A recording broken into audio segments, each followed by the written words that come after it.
right? And can you see, this is something like host name, or let's say, whenever I was creating that specific container, I was not able to control that container, isn't it? You see, these names, nothing is being controlled by me. So when I want to control, right, that is where we can go and modify these container settings, right? What I'll do is like now, let's say Docker stop.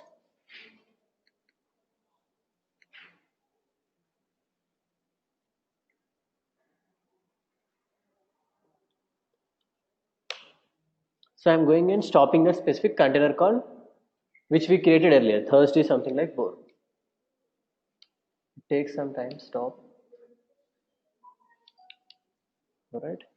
Now if I say Docker PS, nothing is running in the backend. Right. Now what I'll do is like I'll start the container, but I want to give my own name to the container. Earlier, what is the name which got it created? Something like thirsty board, which is some random name. Right. Now let's say I want to create my own container with my own specific name. Right. You'll say Docker, right? Run. You need one more particular command. I'll say hyphen hyphen rm. I'll talk about this command what it does. Right? So I'm running hyphen hyphen rm. Let's say I'll start it in the interactive mode. Right? And what we did yesterday, we have given something like CentOS and bash. This is how I started yesterday, right? Actually, don't even have rm command yesterday. This is how we ran yesterday, isn't it? Now I am going to give hyphen hyphen rm. So what is the meaning of hyphen hyphen rm here? It is, so whenever you are stopping your container, or let's say whenever you are exiting from your container, what is happening to that container? Whenever I stop that container, what is happening? It is just going in, what do you say? It is going into the history basically, right? But it's not removed from your system, right? So Docker, let me do something like this. Okay, I'll stop it here. If I say Docker PS, what is this command giving me actually?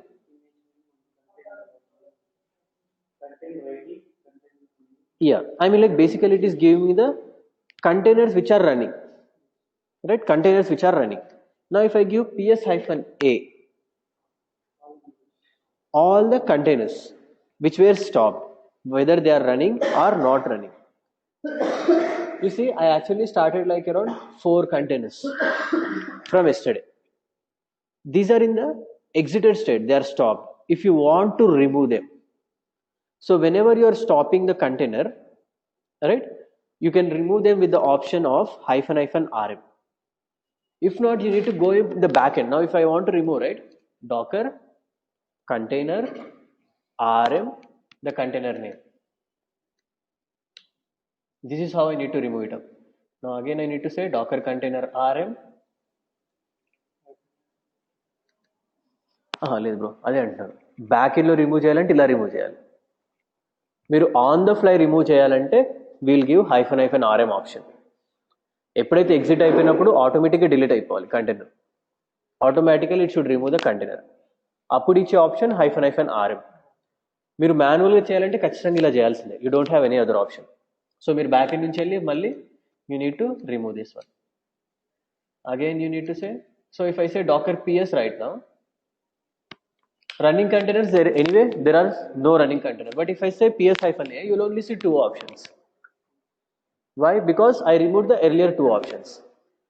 hyphen hyphen rm ఎందుకు వాడుతున్నాం అంటే basically start చేసినప్పుడు ఎప్పుడైతే exit చేస్తున్నారో ఆటోమేటికల్గా it will remove those containers.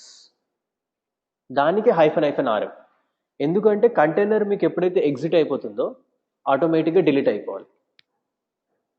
Testing పర్పస్కి best option hyphen hyphen rm, right? So once I run this, okay, if not, what I'll do is like, so ఇప్పుడు నేను ps hyphen a కొట్టినప్పుడు only I'm getting 2 things, isn't it? So జనరల్గా ఇప్పుడు నేను container start చేసి exit చేస్తే మళ్ళీ 3 వస్తాయి కదా నాకు, right, without hyphen hyphen rm option. If I go with hyphen hyphen rm option, I don't need to manually go and delete this containers. That's what it says, right? So I'll say Docker run, right? Let's say hyphen hyphen rm, right? Hyphen it, interactive terminal. Now what I want to give is I want to name that container. So earlier it is generating random names. Alright, you can give hyphen hyphen a name. What name you want? Let's say uh, first underscore container. What is the image you want to use? Let's say we use CentOS, right? Today we'll use Ubuntu image, right? How you will say? But did I download this Ubuntu image? Automatically it will download itself. So you don't even need to download the images by default, right? It will automatically fetch it from there, and you want to run it with the bash, right? Now if I run it, you see it was not able to find that locally. It is fetching from your Docker registry. What is your Docker registry? hub.docker.com. That is where all your images are stored.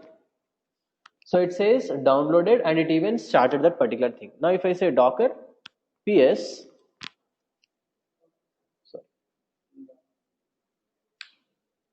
okay, I already logged in, right? Sorry, because I have given hyphen it. Now if I go and say docker ps here,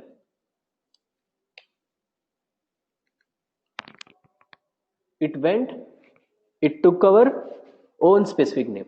But whereas earlier what happened, it was going with some random names. Got it? Now if I stop, right, it will automatically get deleted. You see what I'll do? I'll simply say, yeah, hyphen hyphen rm. That's the reason why. If I say exit, you see it exited. And if I say docker ps hyphen a, do I have that first container? By default, it went and it deleted by itself. That is the option of hyphen hyphen rm. So whenever you are testing something and you know that that particular container is not useful for a very long time, you can directly give that hyphen hyphen rm option, delete straight up. Right? So similarly, like you can go and do lots of things. Now, whenever I am going and starting specific containers, let's say I'll run this again, right? So basically, what is the host name? If I say, sorry, it is taking the container ID. By default, your host name is set to container ID, right? If you don't want, you can go and control this aspect as well. So how you can control? So basically very simple. So let's say I'll exit from here, right? While creating only, I'll tell what is the host name I want to use, right? Hyphen hyphen, simple, right? That's it. Hyphen hyphen host name. What is the host name I want to give? Let's say this is my Ubuntu machine, right? The host name I want to give for that container is Ubuntu. So once I run this, right, I got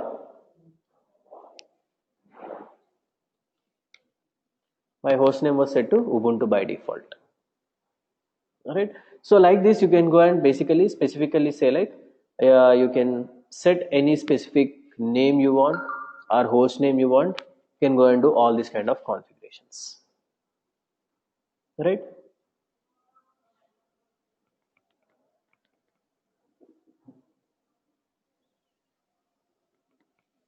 So if I say, right, cat slash etc os release, it says it is your Ubuntu machine. Understood? And one more thing you need to understand. So whenever you are working with your images, right, your images are read only. Whenever you are downloading your image, right, into your system, that image is read only. Sorry? No, you cannot modify images. You can create your own image. That is possible.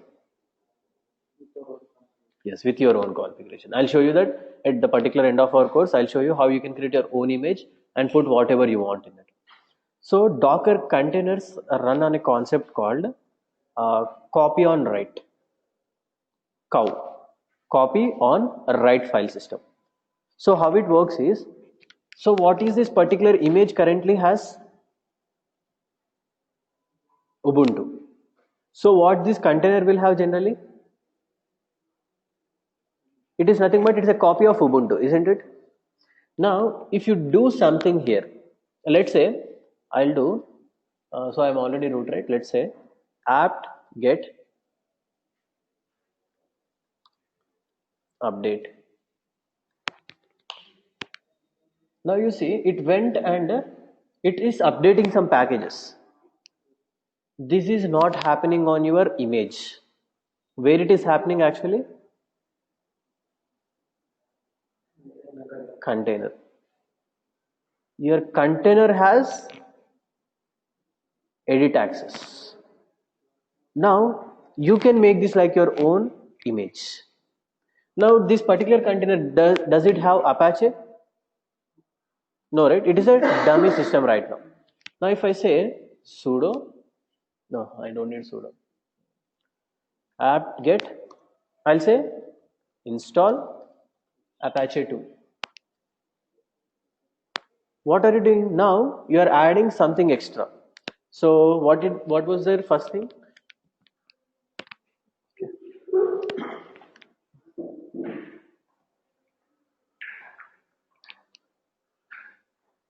So first you are having only base Ubuntu container. On top of Ubuntu, you updated the apt-get. On top of that, you are installing Apache. So you can have the access of editing your containers, but not images. If you want an image which has Apache installed, you can create your own image from here.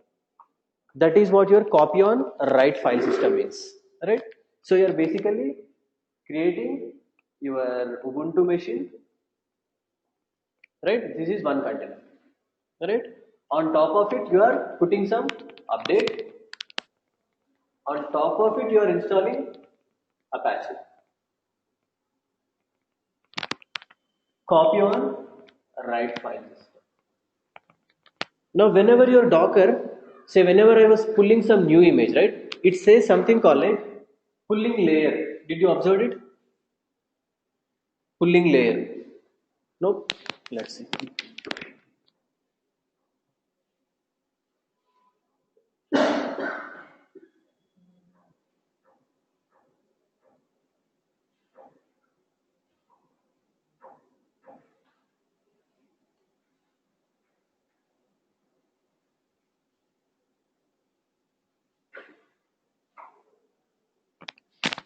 It's not what I'm doing. Okay, I'll show that. First, let's say whenever I mean like you got the concept, right? What is the meaning of copy on file system? I mean like copy on write. Basically, on the specific container, you are adding new steps which you require, right? So what I'll do is like, let's exit from here. If I exit, what happens? Automatically, it will get removed, not stopped. Difference between removed and stopped is a lot, right? So basically, removing means you are basically removing that container only, right? Now, let's say Docker images ls.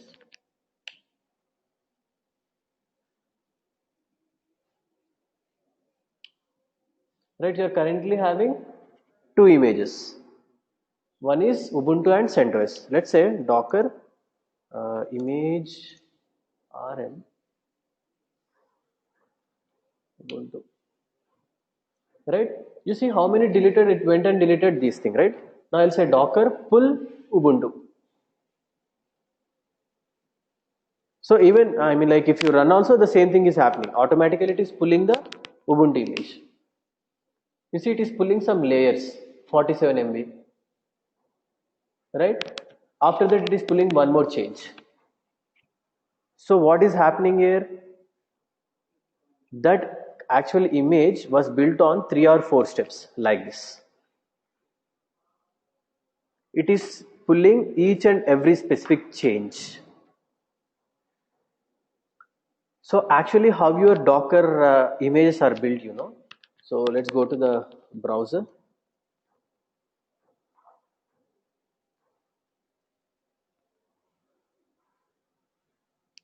So what is your Docker hub? Hub dot.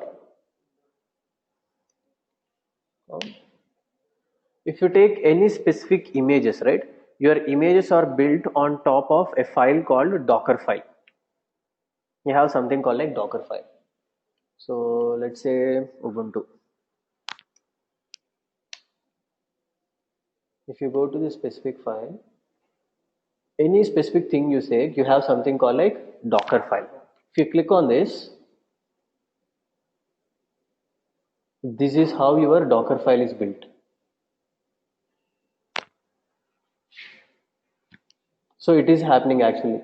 So it is going and doing these kind of things over there.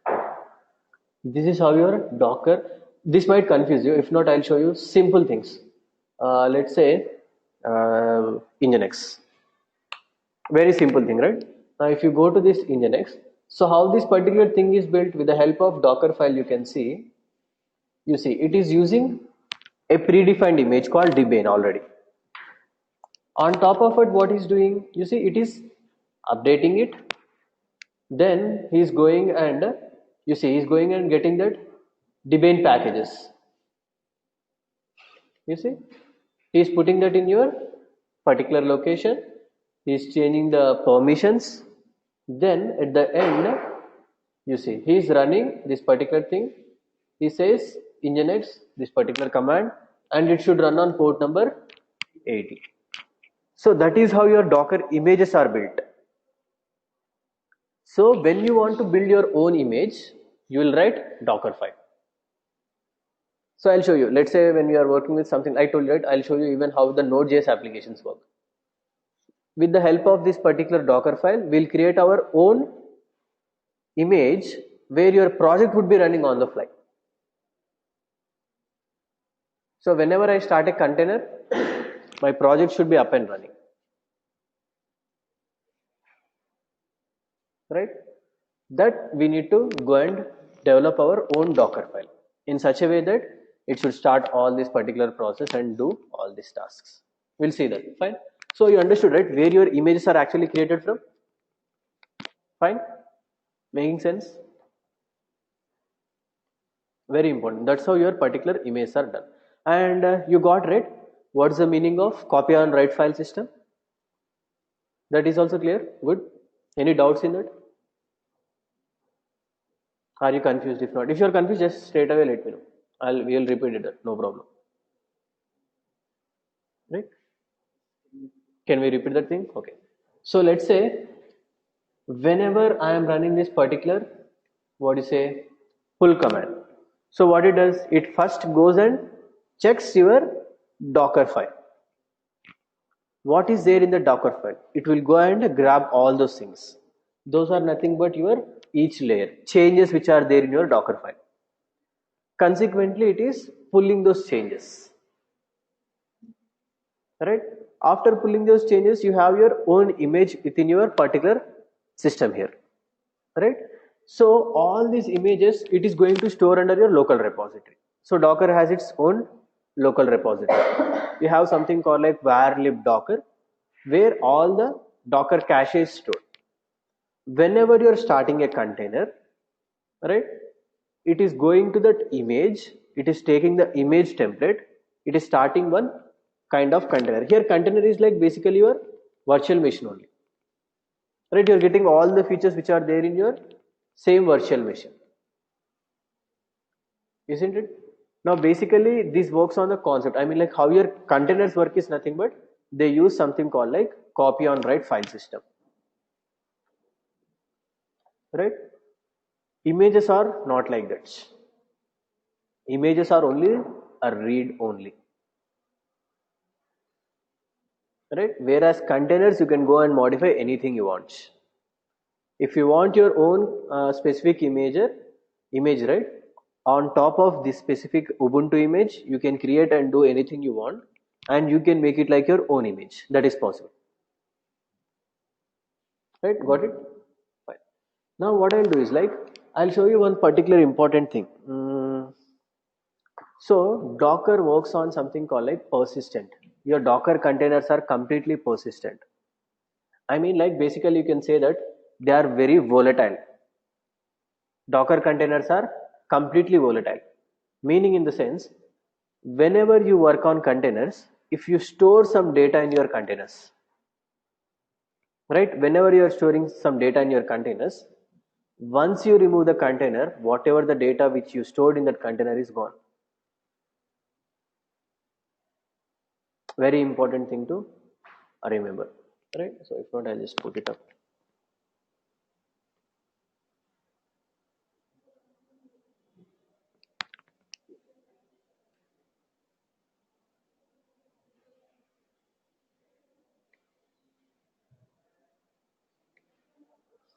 All right. Containers are usually immutable. You can say immutable as well, right? That's the meaning of immutable, right? Immutable. And basically immutable, you can say that you can call something like ephemeral, right? Which means basically temporary and disposable. The same word you can say either temporary or disposable, right? So why containers are very lightweight? Because they are very easy to remove, isn't it? You are just like going and removing containers like anything not happened at all, right? And one more thing, so I told that they are temporary. So if the container is temporary, whatever the data you stored in that container is also going to be temporary, isn't it?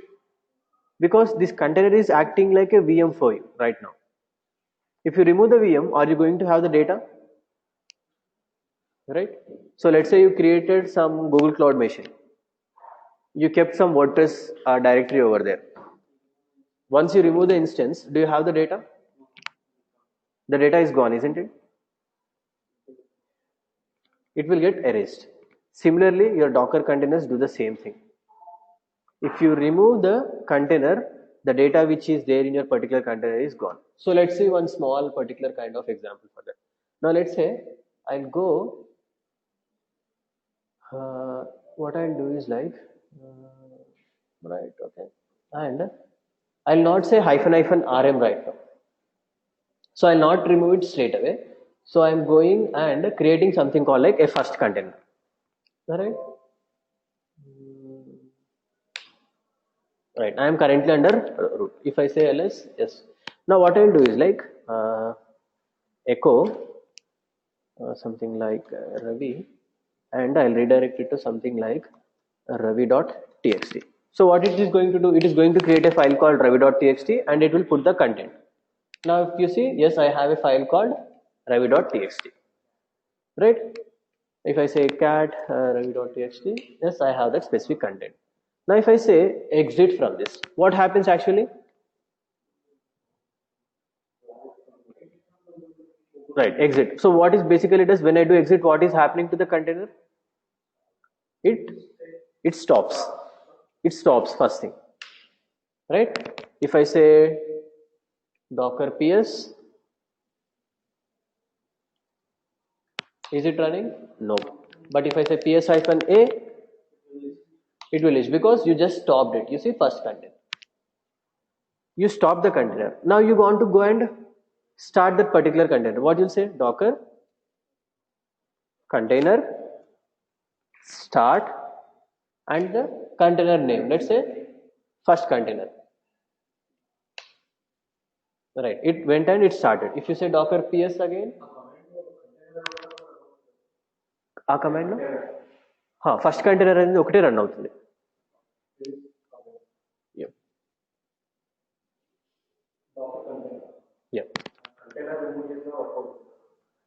Specific I mean like it is good practice యాక్చువల్గా container అని ఇవ్వడం. ఇప్పుడు నేను కూడా Dakar run అని run చేస్తున్నాను కదా, general it is good practice to give docker container run. Right? Anything is fine. You can go with it. This is a new notation how they are going with docker container run, docker container start, docker container stop. Right? So I'll say I started this thing. Now if I say docker ps, yes, my first container is running up.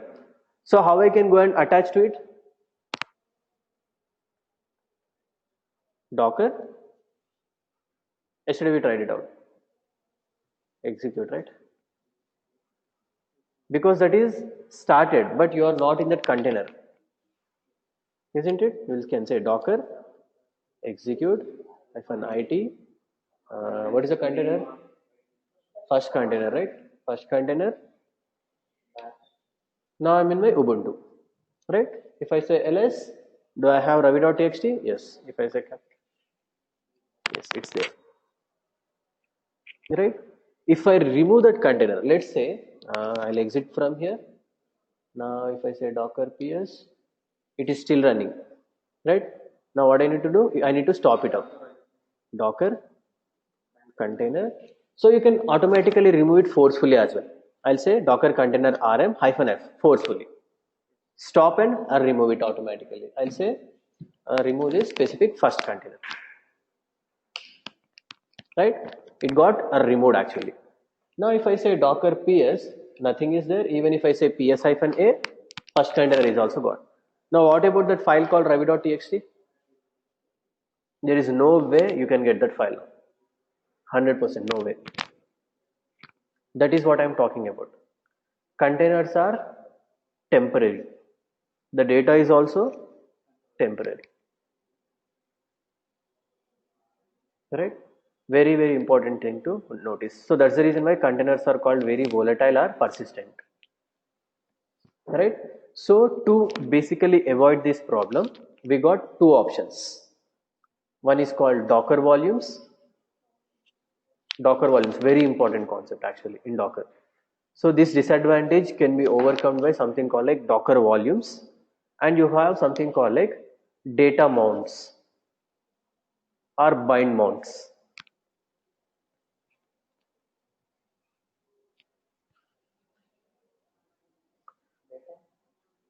Basically you can say like bind mounts.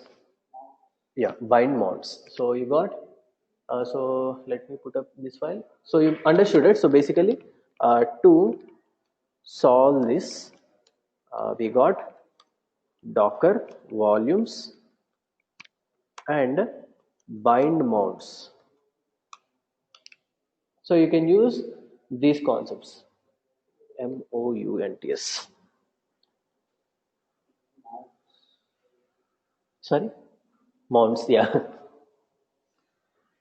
Right, so when you are working with volumes, right, two things you need to remember. So when you are working with volumes, right, so what is the main purpose why you are working on volumes? What is the advantage I am getting with volumes? What is the disadvantage of container right now as of now? Right. So when I remove that particular container, data has been lost. Docker volumes actually came to avoid that problem. So basically what it says, to keep data, right, uh, around when container is removed, right? And one more thing you can do, to share data between host, right, and container. What is the meaning of sharing the data between host and container here? What is my host? Yep. So you can say that that is your particular host. So what is my host here in my Google Cloud? The virtual machine which I created, isn't it? Docker 5pm. If you have some data on this Docker 5pm machine, you can share that with your containers. If not, whatever the data which you kept in your containers, you want it to be available on your host machine. Making sense? No? So let's say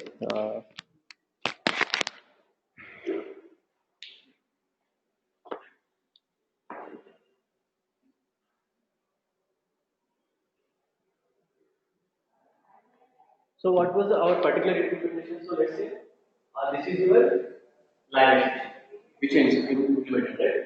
So this is your Linux, which is you install Docker service on this, isn't it? So what you are creating actually containers, right? Let's imagine this is one particular container, right? What is happening? Let's say I stored some Rabbit.txt. So whenever I am removing this container, what is happening? Whatever the data is there, it's gone. With the help of Docker volumes, right? What you are going to do is like you are going to share, right? I mean, like you are going to save this file on your host. I mean, like your this Linux machine. So what happens if I remove this container? Even content only removed, but we have data example. Basically, you are going to have your file. So what is the purpose of containers actually? Why we are creating purpose of, I mean, like containers? Reduce the size, reduce the processing, right? Basically, what is the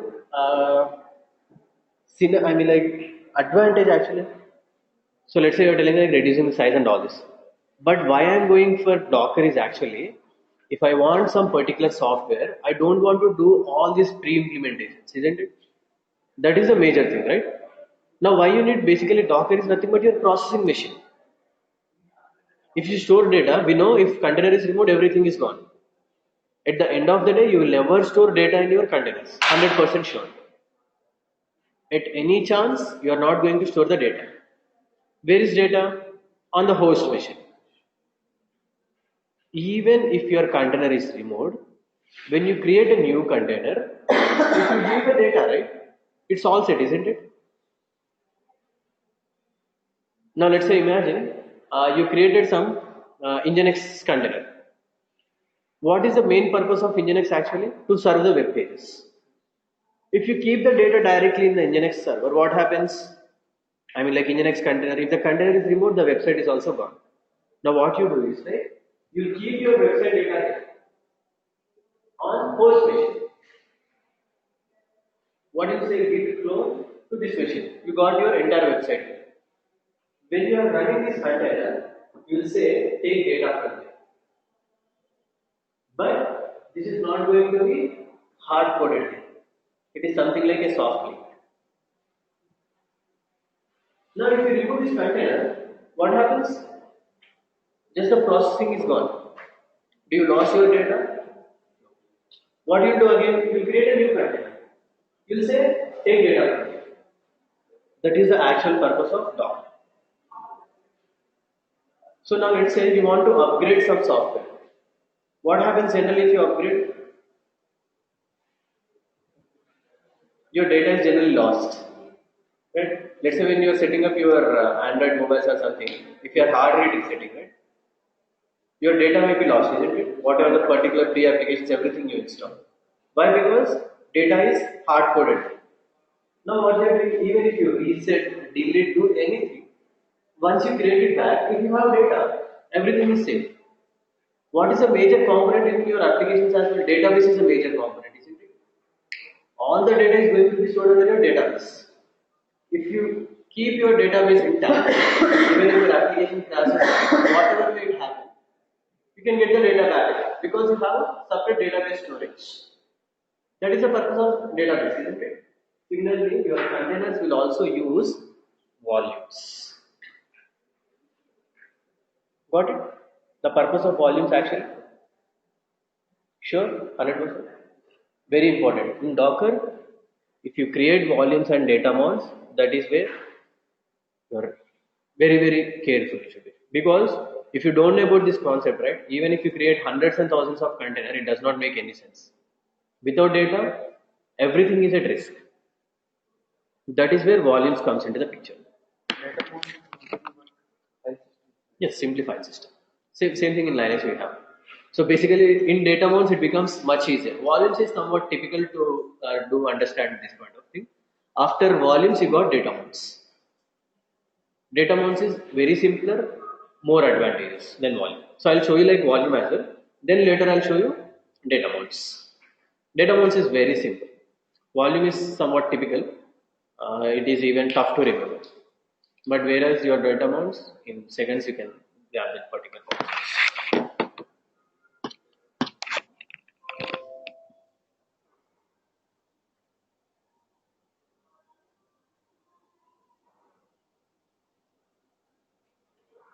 Yeah.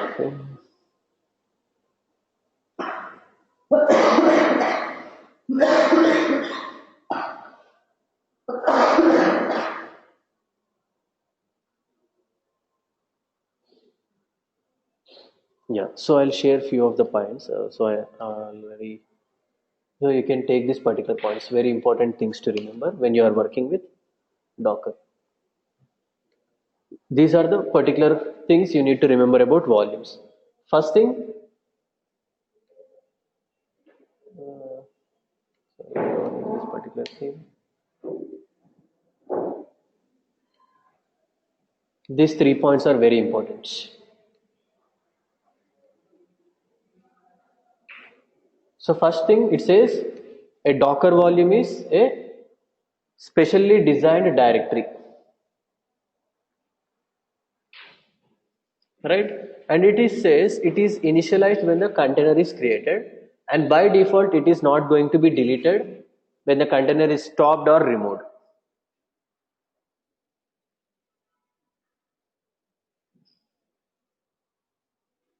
And you can say this already. So you can say Docker containers volumes can be shared across containers.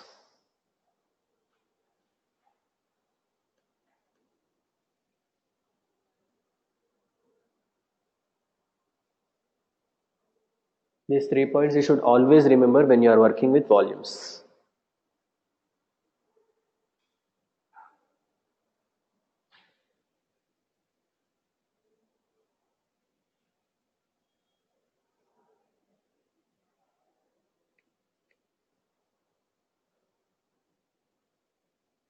So instead of stop, you can directly say remove.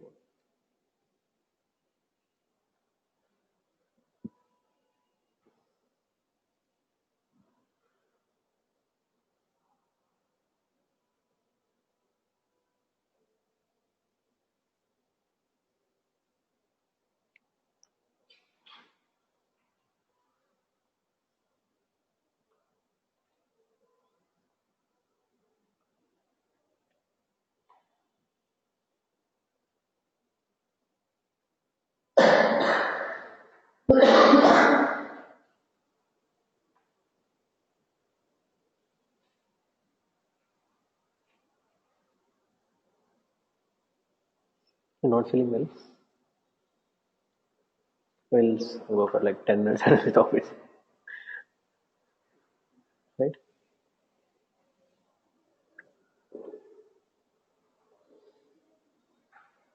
So these are very important 3 points to remember when you're configuring volumes in the Docker.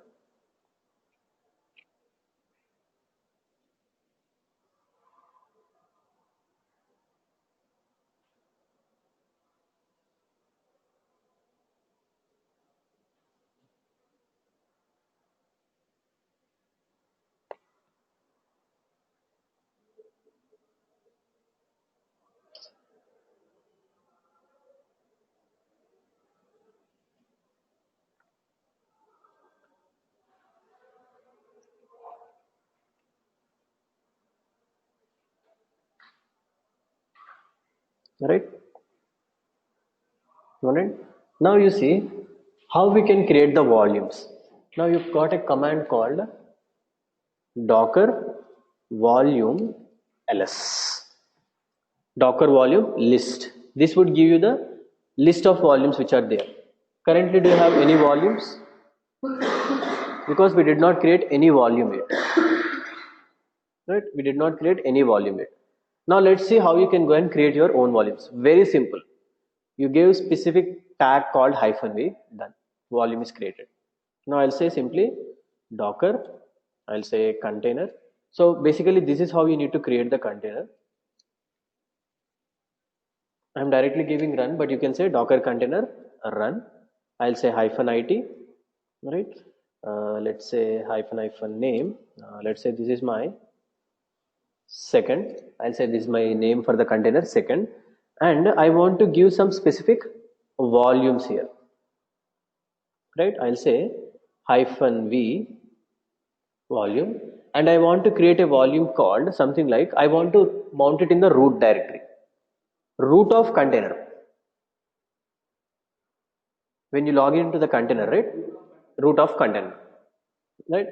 Let's say something like I want to keep something like data, right? And what is the image I'm using? Ubuntu, and I'll say bash. Same thing, right? Just we added something called like -v option additionally, right? If I run this, see, okay, I have given -it, that's why it directly went and logged in there, right? Interactive terminal. So if I say docker ps, yes, I created the second container, and if I say docker volume,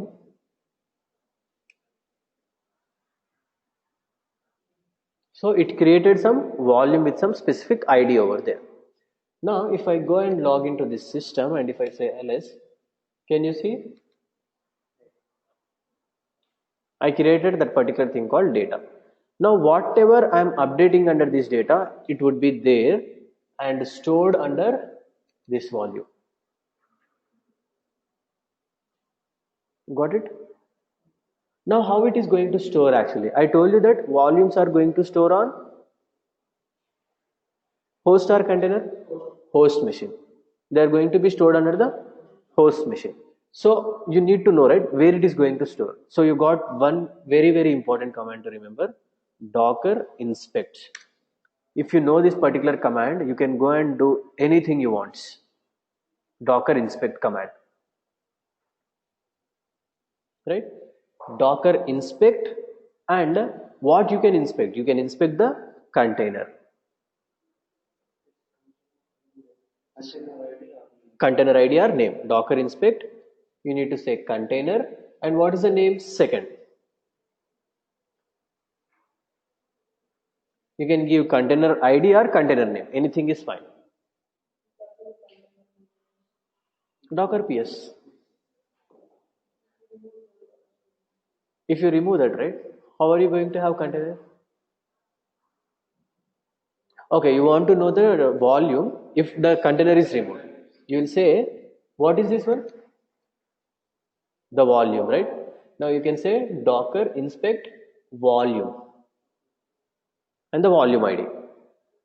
So I'll show both the things. First I'll show the container.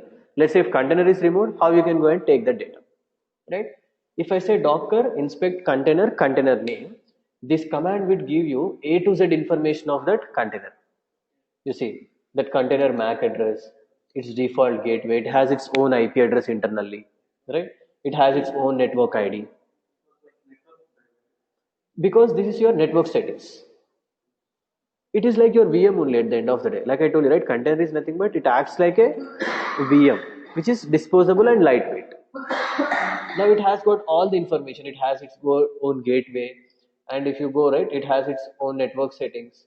And you see, I'll just like scroll it to the top. You see, it says this is the idea of that particular thing. This is where it started, and if you go, this is what the image you used to start it. This is what the name you have given. It collects every information, and if you go down here,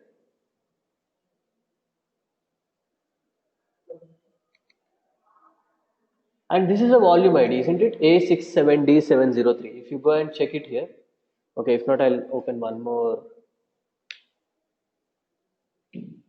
session and I'll say docker volume ls.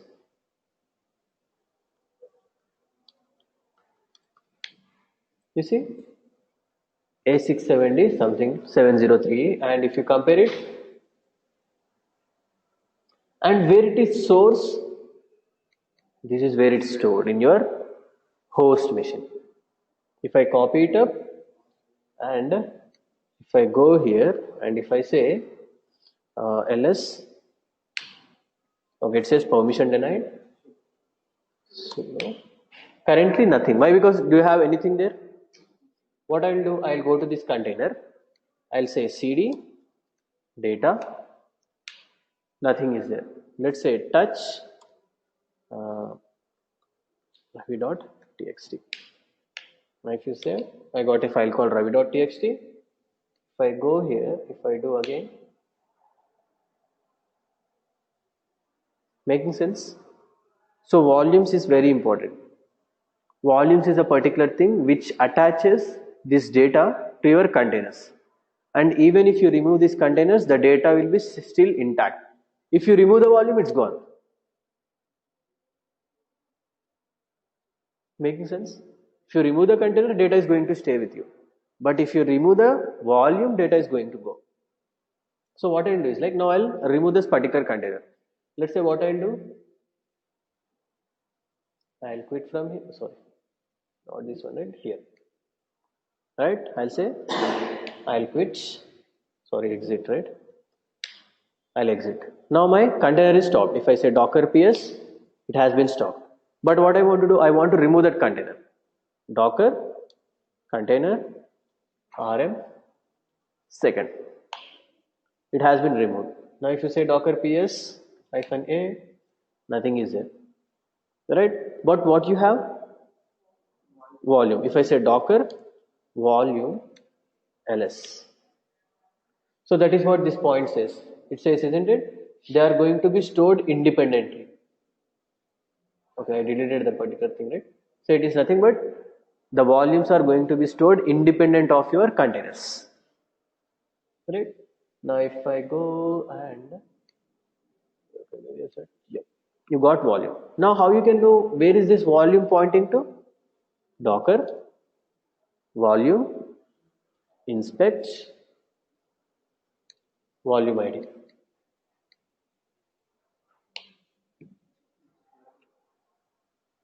Right? You know your data is in this particular location. We'll copy it up. We'll say, okay, sudo. You have the container still with you. Making sense? So very important. So whenever you are going and working with Docker, your data should always be secured, right? Because if you basically remove that, data means anyway you are losing everything over there, right? Now how you can go and start, if you are starting the new container, you will say this is a volume to use.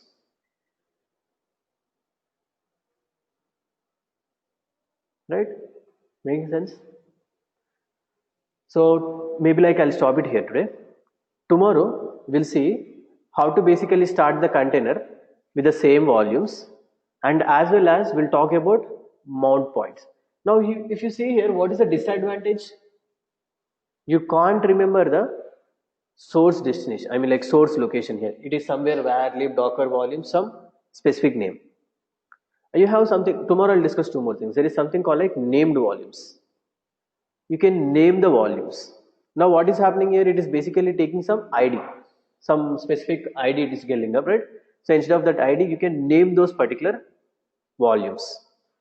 And apart from this, even if you name them, right, you will get some meaningful name, but still it is going with that huge location where lib docker data volume something something, your own directory. So let's say in your home directory, you are creating something called like a volume 1 directory, or let's say if not something like Nginx website, you can directly point it.